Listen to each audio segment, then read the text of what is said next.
Guys, अगर तुम 18 साल या उससे बड़े हो तो तुमने कभी ना कभी ये सोचा होगा कि मेरी लाइफ में प्रॉब्लम्स क्यों है, इतने सारे स्ट्रगल्स क्यों? अगर हाँ, then let me tell you, you're not the only one to think so. According to human tendencies, everyone at some point of time in his life have had such thoughts. Today's topic would be life and suffering. Having problems and difficulties in life is no big deal.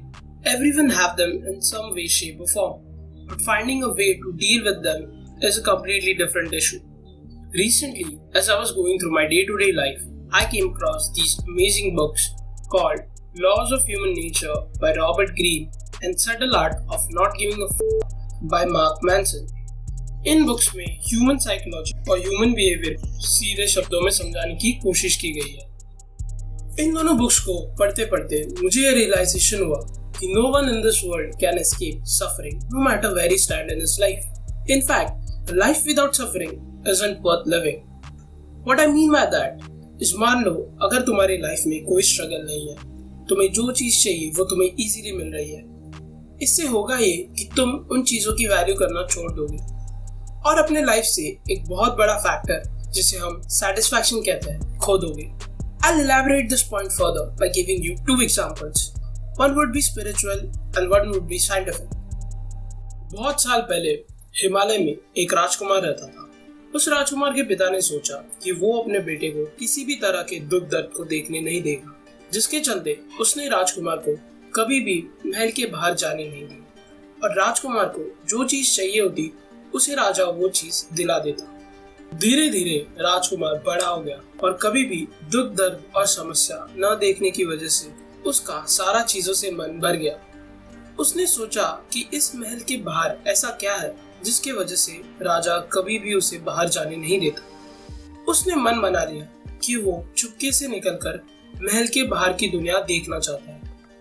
महल के बाहर जाते ही उसने कई चीजें देखी और तभी उसने पहली बार दुख दर्द को देखा।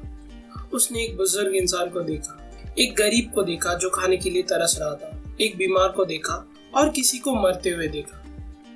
पूरे शहर का चक्कर लगाने के बाद जब राजकुमार महल वापस लौटा तब उसे लगा कि शायद दुख दर्द ना होने की वजह से उसे अपनी जिंदगी अधूरी लग रही है और एक टिपिकल टीनेजर की तरह उसने भी वही किया जो बाकी टीनेजर्स करते हैं, अपने पेरेंट्स को ब्लेम।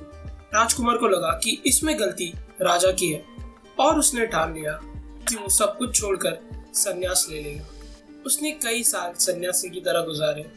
इन कुछ सालों में उसने सब तरह के दुख दर्द झेले, पर दुख दर्द झेलने के बाद भी उसे अपनी जिंदगी अधूरी ही लग रही थी। बट अनफॉर्चुनेटली उसे भी यही रियलाइज हुआ जो हम सबको पहले से पता है कि pen and suffering sucks.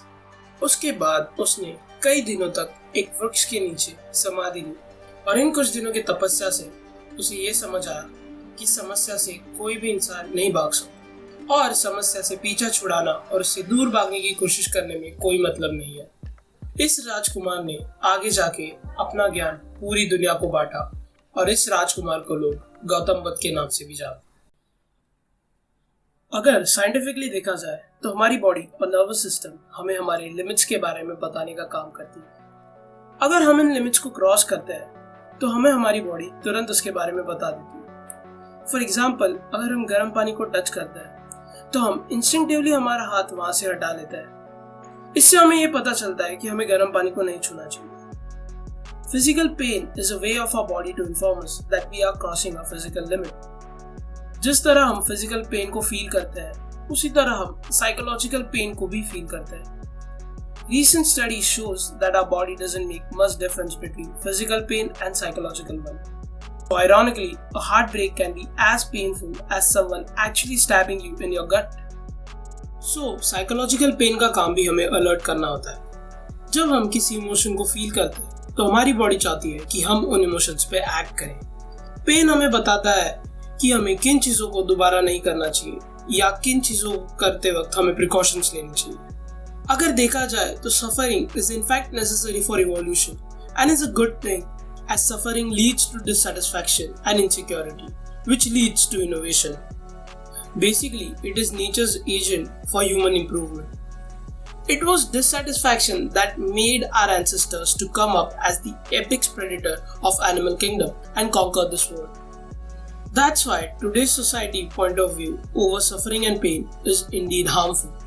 In this day and age, let's say you're having a bad day. You open your social media to distract yourself from all the commotion going on in your life. But instead of finding some escape, all you find is how everyone else is living a better life, which makes you feel worse about your suffering and makes you wonder, why are you going through all this in the first place? Thinking about your problems all day and night only makes your life more miserable. The fact of the matter is that problems never go away. Everyone has their own problem. Ambani has money problems. A drunk guy at your local bar also has money problems.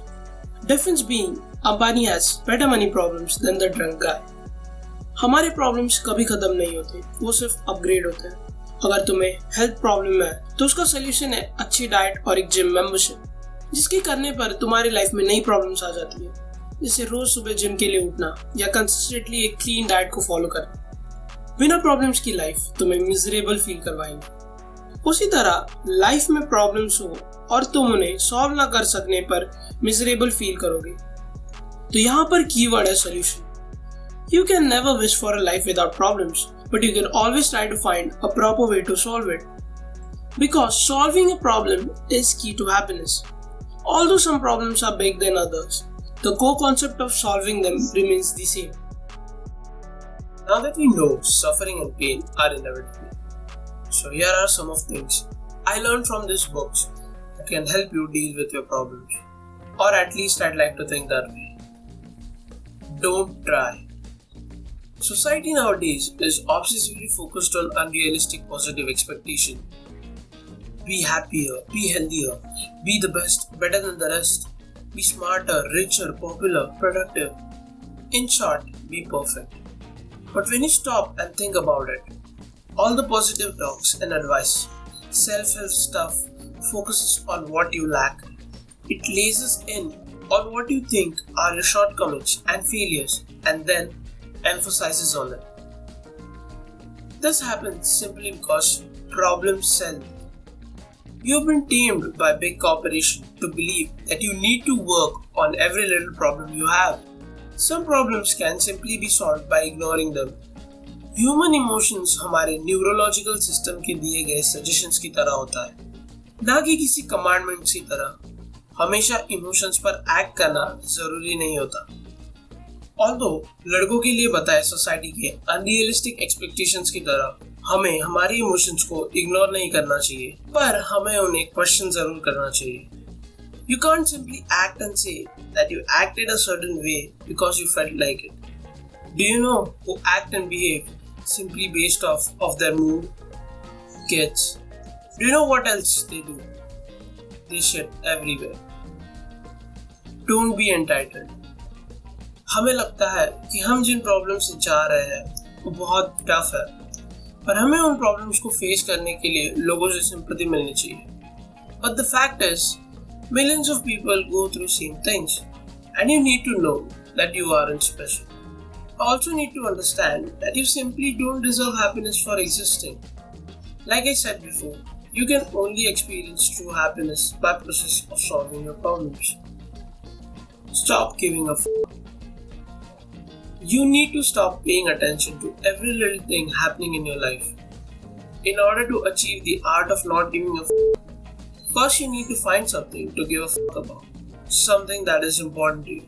Something that actually matters.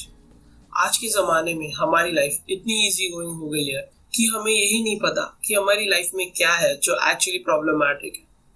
और जब ऐसा होता है तब human mind खुद के लिए problems create करने लगता है. जैसे जैसे हम बड़े होने लगते हैं वैसे वैसे लाइफ एक्सपीरियंस गेन करते हैं और उसी के साथ हम कम से कम चीज़ों को सीरियसली लेते हैं. इसी चीज़ को मैच्योरिटी कहते हैं. तो यही चीज़ें हैं जो मुझे पता चली है इन बुक्स को पढ़ के, और मुझे पर्सनली लगता है जिनका इम्प्लीमेंटेशन करके you can handle your problems pretty neatly. अगर तुमने किसी तरह यहाँ तक वीडियो देख ली है, then do like the video, share it, I don't know, spread it like COVID.